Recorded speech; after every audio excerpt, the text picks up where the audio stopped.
नमस्कार। आकाशवाणी से प्रस्तुत है समाचार संध्या।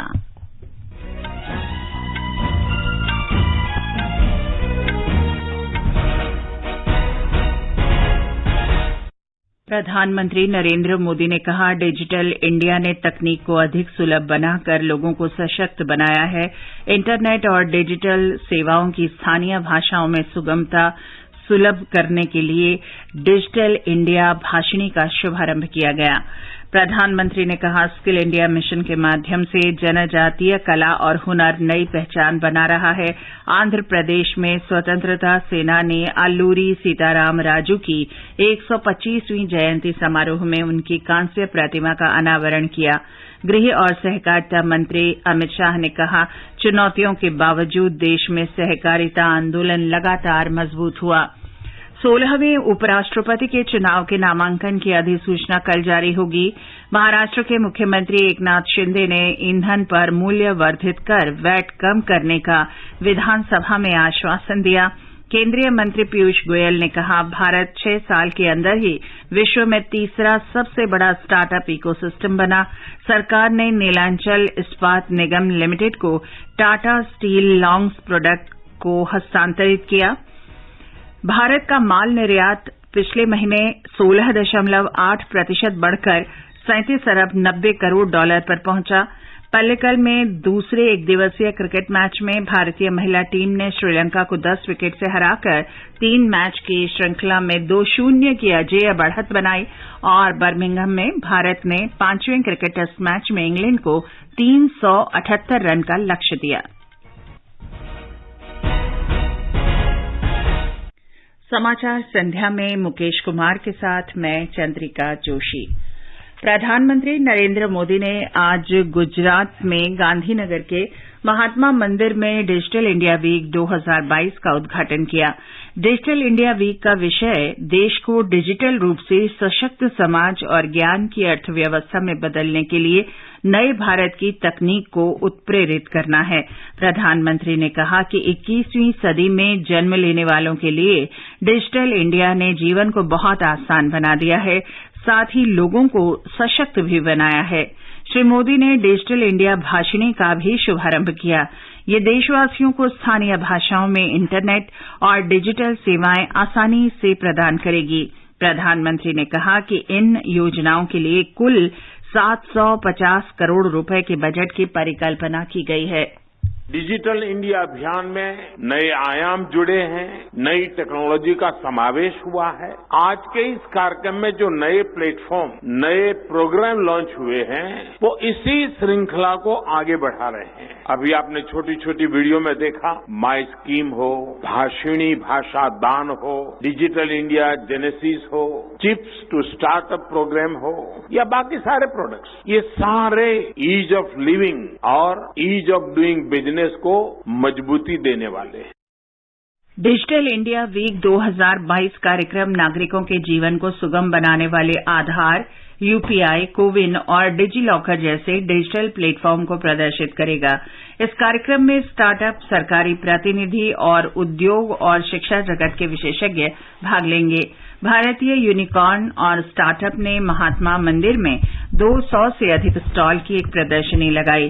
प्रधानमंत्री मोदी ने इस प्रदर्शनी का दौरा किया और स्टार्टअप्स और यूनिकॉर्न से जुड़े लोगों से बातचीत की। डिजिटल इंडिया वीक 2022 में 7 जुलाई से 3 दिवसीय अनुकूलन कार्यक्रम India stack knowledge exchange, Bharat stack और भारत के डिजिटल उत्पादों और सेवाओं का प्रदर्शन भी होगा। प्रधानमंत्री ने कहा है कि भारत चौथी औद्योगिक क्रांति में विश्व का मार्गदर्शन कर रहा है। समय के साथ जो देश आधुनिक टेक्नोलॉजी को नहीं अपनाता, समय उसे पीछे छोड़कर आगे निकल जाता है और वो वहीं का वहीं रह जाता है। तीसरी औद्योगिक क्रांति के समय भारत इसका भुक्तभोगी रहा है, लेकिन आज हम ये गर्व से कह सकते हैं कि भारत चौथी औद्योगिक क्रांति इंडस्ट्री 4.0 आज भारत गर्व से कह सकता है कि हिंदुस्तान दुनिया को दिशा दे रहा है। प्रधानमंत्री ने कहा कि भारत ने डिजिटल इंडिया अभियान के जरिए साबित किया है कि मानवता के लिए प्रौद्योगिकी का इस्तेमाल कितना क्रांतिकारी है। प्रधानमंत्री ने इस बात पर खुशी व्यक्त की कि 8 वर्ष पहले शुरू किया गया ये अभियान बदलते समय के साथ व्यापक हो रहा है। आज का ये कार्यक्रम 21वीं सदी में निरंतर आधुनिक होते भारत की एक झलक लेकर आया है। टेक्नोलॉजी का सही इस्तेमाल पूरी मानवता के लिए कितना क्रांतिकारी है, इसका उदाहरण भारत ने डिजिटल इंडिया अभियान के तौर पर पूरे विश्व के सामने रखा है। मुझे खुशी है कि 8 वर्ष पहले शुरू हुआ ये अभियान बदलते हुए समय के साथ खुद को विस्तार दे रहा है। श्री मोदी ने कहा कि 10 वर्ष पहले लोगों को हर काम के लिए कतार में खड़ा होना पड़ता था, लेकिन अब ये सब काम ऑनलाइन हो गए हैं। आज जब हम पीछे मुड़कर देखते हैं तो आपको महसूस होता है कि इन 7-8 सालों में डिजिटल इंडिया ने हमारा जीवन कितना आसान बना दिया है। जो हमारी युवा पीढ़ी है, जिसका जन्म 21वीं सदी में हुआ है, उनके लिए तो आज डिजिटल लाइफ बहुत कूल लगती है, फैशन स्टेटमेंट लगता है उनको। लेकिन सिर्फ 8-10 साल पहले की स्थितियों को याद कीजिए। बर्थ सर्टिफिकेट लेने के लिए लाइन, बिल जमा करना है तो लाइन, राशन के लिए लाइन, एडमिशन के लिए लाइन, रिजल्ट और सर्टिफिकेट के लिए भी लाइन, बैंकों में लाइन। इतनी सारी लाइनों का समाधान भारत ने ऑनलाइन होकर कर दिया। प्रधानमंत्री ने बताया कि पिछले 8 वर्ष में लाभार्थियों के खाते में 23 लाख करोड़ रुपए से अधिक राशि अंतरित की गई है। इस कारण देश के 2,23,000 करोड़ रुपए गलत हाथों में पड़ने से बच गए हैं। जो पारदर्शिता इससे आई, उसने गरीब और मध्यम वर्ग को अनेक स्तरों पर चलने वाले भ्रष्टाचार से मुक्ति दी है। हमने वो समय देखा है जब बिना घूस दिए कोई भी सुविधा लेना मुश्किल था। डिजिटल इंडिया ने सामान्य परिवार का ये पैसा भी बचाया है। डिजिटल इंडिया बिचौलियों के नेटवर्क को भी समाप्त कर रहा है। डायरेक्ट बेनिफिट ट्रांसफर के माध्यम से बीते 8 साल में 23 लाख करोड़ रुपए से अधिक सीधे लाभार्थियों के बैंक खाते में भेजे गए हैं। इस टेक्नोलॉजी की वजह से देश के 2,23,000 करोड़ रुपए जो गलत हाथ में जाते थे वो बच गए हैं। श्री मोदी ने कहा कि सरकार ने हजारों करोड़ रुपए महिलाओं, किसानों और श्रमिकों के खाते में अंतरित किए हैं। उन्होंने कहा कि एक देश एक राशन कार्ड की सहायता से 80 करोड़ से अधिक देशवासियों को निःशुल्क राशन उपलब्ध कराया गया है। प्रधानमंत्री ने कहा कि भारत अगले 3-4 वर्ष में इलेक्ट्रॉनिक्स विनिर्माण को $300 अरब से अधिक करने के लिए काम कर रहा है। उन्होंने कहा कि भारत चिप टेकर से चिप मेकर बनना चाहता है। तेजी से बढ़ रहे निवेश से सेमीकंडक्टर का उत्पादन बढ़ेगा।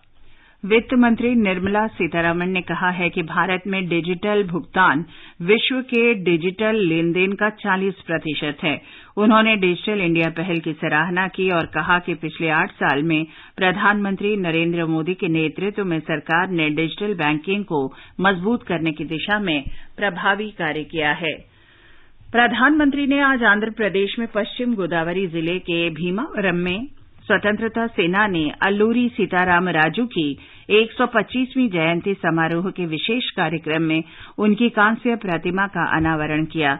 प्रधानमंत्री ने कहा कि स्वतंत्रता के 75 वर्ष पूरा होने के अवसर पर देश आजादी का अमृत महोत्सव के साथ साथ अल्लूरी सीताराम राजू की 125वीं जयंती भी मना रहा है।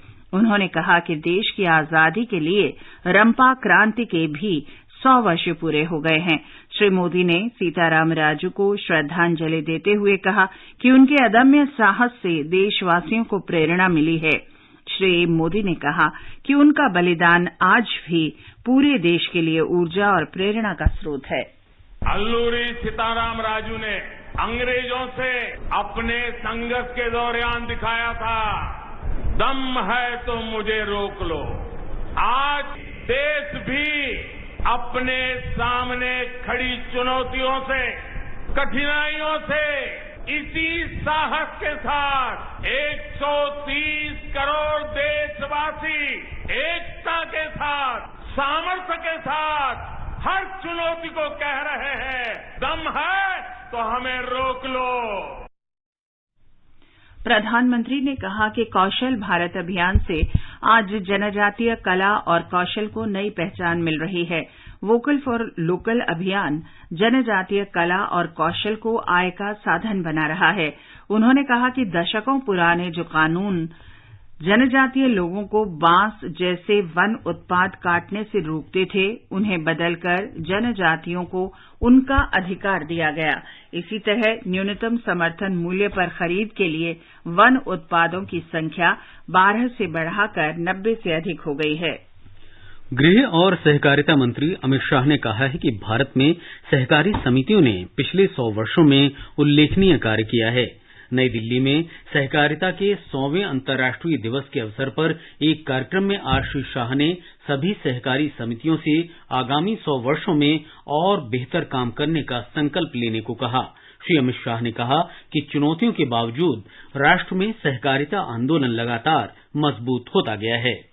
हमारी संस्कृति का प्राण तत्व ही सहकारिता है और भारत ने पूरी दुनिया को सहकारिता को आगे बढ़ाने का, सहकारिता के विचार को देने का काम किया है। हमारे यहाँ भी लगभग 125 साल पुराना सहकारिता का इतिहास है।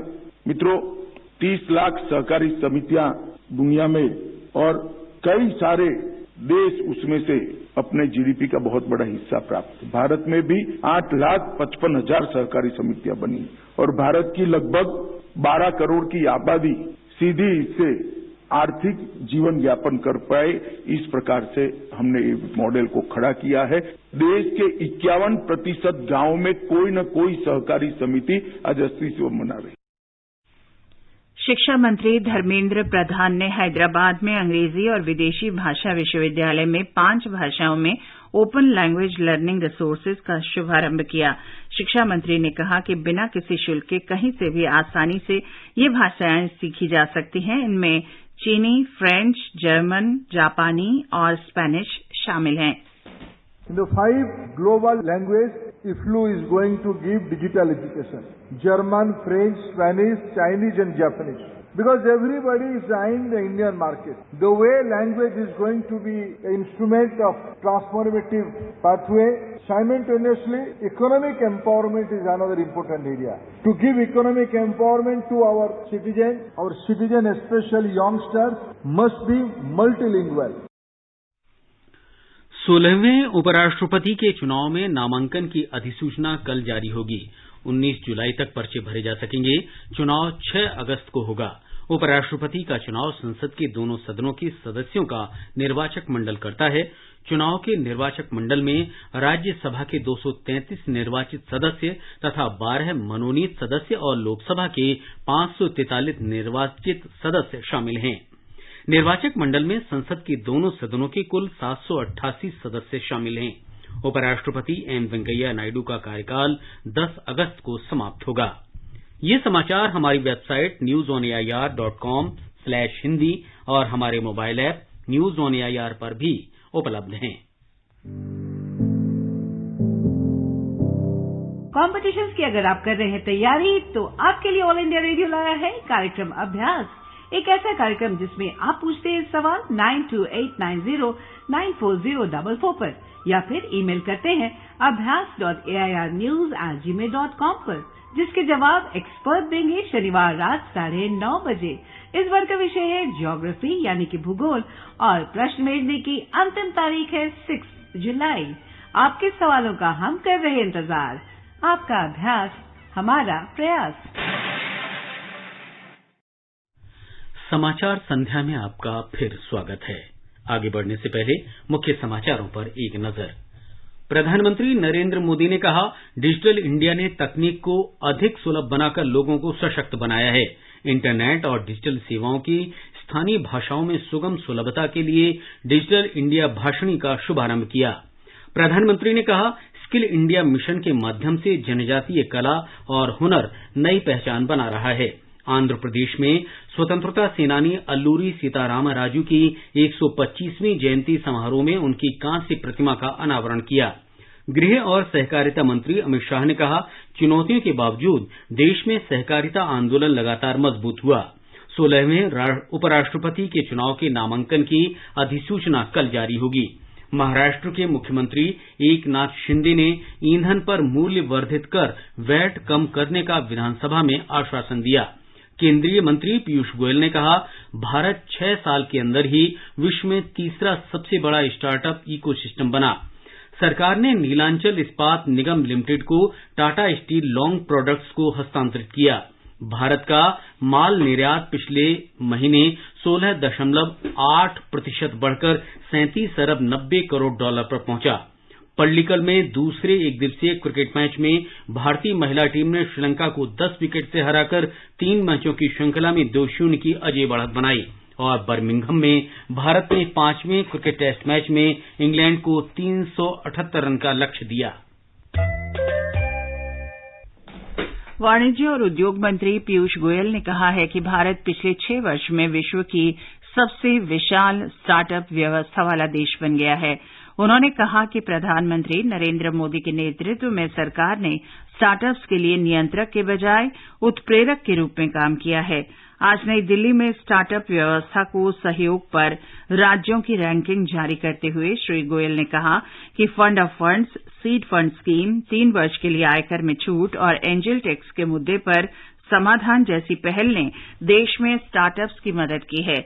रैंकिंग में गुजरात और कर्नाटक सर्वश्रेष्ठ प्रदर्शन करने वाले राज्यों के रूप में उभरे हैं। ओडिशा में विनिवेश और सार्वजनिक संपत्ति प्रबंधन विभाग दीपम ने आज नीलांचल इस्पात निगम लिमिटेड के विनिवेश की प्रक्रिया पूरी कर ली। विनिवेश प्रक्रिया Tata steel long products limited को 12,100 करोड़ रुपए के मूल्य पर हस्तांतरण के साथ पूरी हुई। वर्तमान सरकार का ये दूसरा सफल निजीकरण है। इससे पहले एयर इंडिया को भी टाटा समूह ने खरीदा था।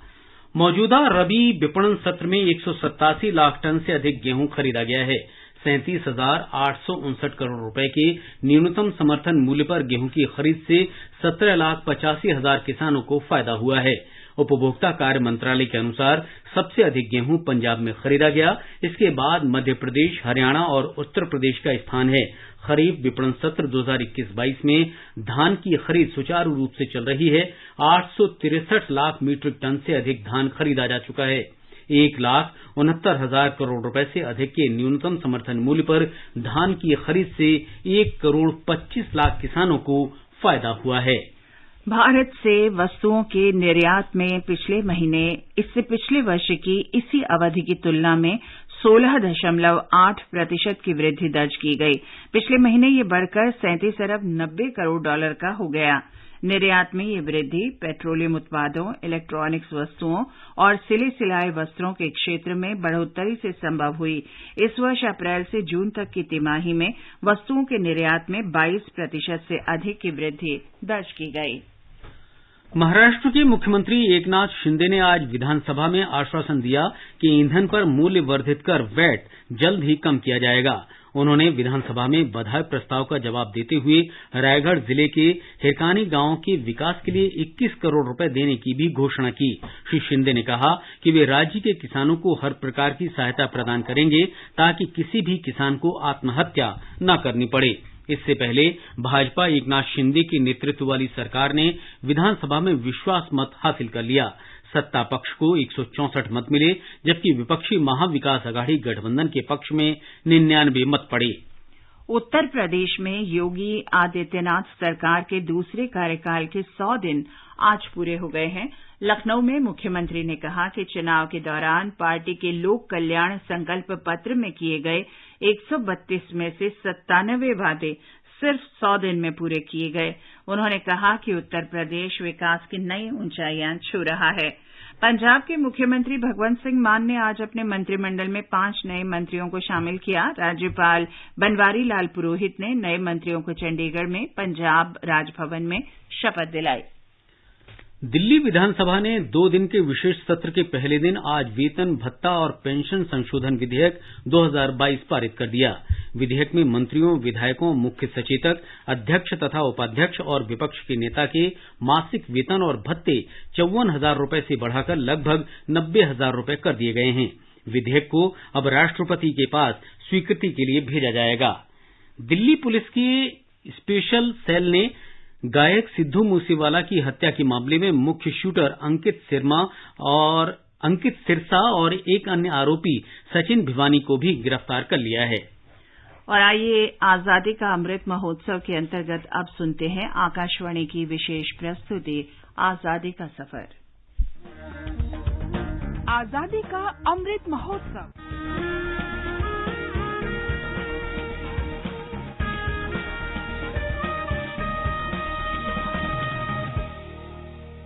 आजादी का सफर आकाशवाणी समाचार के संग एक राष्ट्र का उदय। भारत का गौरवशाली स्वतंत्रता संग्राम आधुनिक विश्व के महानतम संघर्षों में शामिल है। आकाशवाणी से हम रोजाना प्रस्तुत कर रहे हैं इस संघर्ष की झलक। शरणागत तुमी स्वागत एशो एशो हे महामानव। आज की कड़ी में हम आध्यात्मिक और राष्ट्रवादी चिंतक स्वामी विवेकानंद को श्रद्धांजलि अर्पित कर रहे हैं। उनका देहांत 4 जुलाई 1902 को हुआ था। भारतीय और पाश्चात्य संस्कृति के बारे में उनके व्यापक ज्ञान के साथ साथ उनकी गहरी आध्यात्मिक अंतर्दृष्टि और मनुष्य के बारे में व्यापक सहानुभूति ने विवेकानंद को अपने संपर्क में आए पूरे विश्व के मनुष्यों को प्रभावित करने की शक्ति प्रदान की। 1893 में शिकागो में आयोजित धर्म संसद में स्वामी विवेकानंद ने भारत और इसकी सांस्कृतिक धरोहर का प्रतिनिधित्व किया। I am proud to belong to a religion which has taught the world both tolerance and universal acceptance. We believe not only in universal toleration, but we accept all religions as true. I am proud to belong to a nation which has sheltered the persecuted and the refugees of all religions and all nations of the earth. As the different streams, having their sources in different places, all mingle their water in the sea, so, O Lord, the different paths which men take through different tendencies, various though they appear, crooked or straight, all lead to Thee. Bharat की आध्यात्मिक संस्कृति, विशेष रूप से वेदांत दर्शन की व्याख्या के mission के माध्यम से स्वामी विवेकानंद ने भारत की राष्ट्रीय चेतना को प्रेरित किया। उन्होंने वेदांत दर्शन की तर्कयुक्त और मानवीय शिक्षा के माध्यम से धार्मिक चेतना को समृद्ध किया। उनका मिशन राष्ट्रीय और अंतर्राष्ट्रीय दोनों के लिए था। तुमी साधनो तुमी पूजनो तुमी भक्ति कुसुम चंदनो। मानवता प्रेमी स्वामी विवेकानंद ने रामकृष्ण मिशन की स्थापना की। 39 वर्ष के संक्षिप्त जीवन काल में स्वामी विवेकानंद ने 4 शास्त्रीय ग्रंथों की रचना की। ये हैं ज्ञान योग, भक्ति योग, कर्म योग और राजयोग। आकाशवाणी की ओर से महान देशभक्त संत स्वामी विवेकानंद को हमारा शत शत नमन।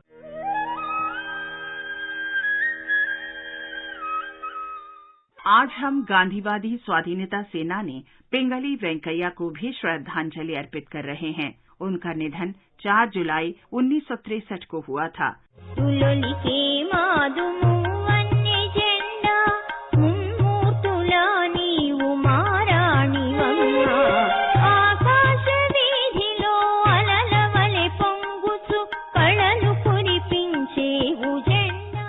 भारत का राष्ट्रीय ध्वज उनके डिजाइन पर आधारित है। पिंगली ने सबसे पहले 1921 में उसे महात्मा गांधी के समक्ष प्रस्तुत किया था। पिंगली वेंकैया का जन्म 2 अगस्त 1876 को आंध्र प्रदेश के कृष्णा जिले में हुआ था।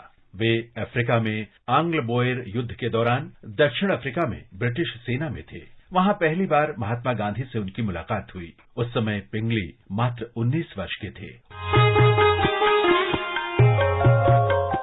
पिंगली एक बार फिर विजयवाड़ा में गांधी जी से मिले और उन्हें ध्वज के विविध डिजाइन के साथ अपना प्रकाशन दिखाया। राष्ट्रीय ध्वज की आवश्यकता अनुभव करते हुए गांधी जी ने पिंगली से नया ध्वज बनाने को कहा। उन्होंने नया ध्वज 1921 में कांग्रेस के राष्ट्रीय अधिवेशन में प्रस्तुत करने का निर्देश भी दिया। आरंभ में वेंकैया ने लाल और हरे रंग ही उपयोग किए, लेकिन बाद में केसरिया रंग और बीच में चरखा तथा सफेद रंग का उपयोग किया गया। इस ध्वज को 1931 में भारतीय राष्ट्रीय कांग्रेस के अधिवेशन में आधिकारिक रूप से अपनाया गया। भारत सरकार ने उनकी स्मृति में 2009 में डाक टिकट जारी किया। 2015 में आकाशवाणी के विजयवाड़ा केंद्र का नाम पिंगली वेंकैया कर दिया गया। इस महान राष्ट्रवादी पिंगली वेंकैया को हमारा शत शत नमन। जननी जन्मभूमि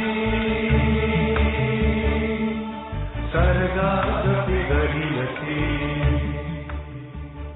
आज हम स्वतंत्रता सेनानी हेमंत कुमार नायक का भी स्मरण कर रहे हैं। उनका निधन 4 जुलाई 1932 को हुआ था। बंगाल के मेदिनीपुर के निवासी हेमंत 4 जुलाई 1932 को अखिल भारतीय कैदी दिवस मनाने के लिए अपने गृह नगर में आयोजित जनसभा में शामिल हुए। अधिकारियों की अनुमति के बावजूद पुलिस ने बलपूर्वक जनसभा को अवैध घोषित कर दिया और उसे तितर-बितर करने का प्रयास किया। जब लोगों ने तितर-बितर होने से मना कर दिया तो पुलिस ने गोलीबारी शुरू कर दी। वहां शहीद होने वालों में हेमंत कुमार नायक भी शामिल थे। इस वीर बलिदानी हेमंत कुमार नायक को हमारा शत शत नमन।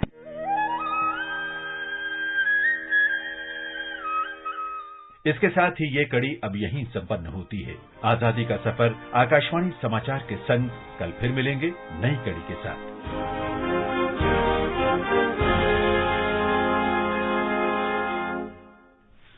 प्रधानमंत्री नरेंद्र मोदी बृहस्पतिवार को वाराणसी जाएंगे। वे इस दौरान 1,800 करोड़ रुपए से अधिक की परियोजनाओं का लोकार्पण और शिलान्यास करेंगे।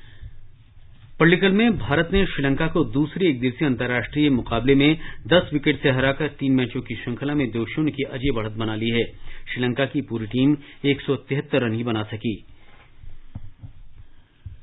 भारत ने 26वें ओवर में लक्ष्य हासिल कर लिया। स्मृति मंधाना ने नाबाद 94 और शेफाली वर्मा ने नाबाद 71 रन की पारी खेली। 4 विकेट लेने वाली तेज गेंदबाज रेणुका सिंह को प्लेयर ऑफ द मैच घोषित किया गया।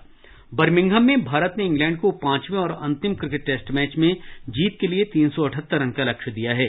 मैच के चौथे दिन आज भारत ने अपनी दूसरी पारी में 245 रन बनाए।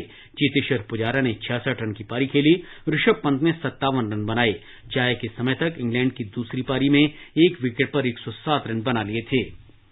विंबलडन टेनिस के महिला सिंगल्स में कजाकिस्तान की एलिना अंद्रेएविना रैबकिना क्वार्टर फाइनल में पहुंच गई हैं। मिक्स डबल्स में सानिया मिर्जा और क्रोएशिया के मैट पेविच क्वार्टर फाइनल में ऑस्ट्रेलिया के जॉन पियर्स और कनाडा के गैब्रिएला डाब्रोस्की से खेलेंगे।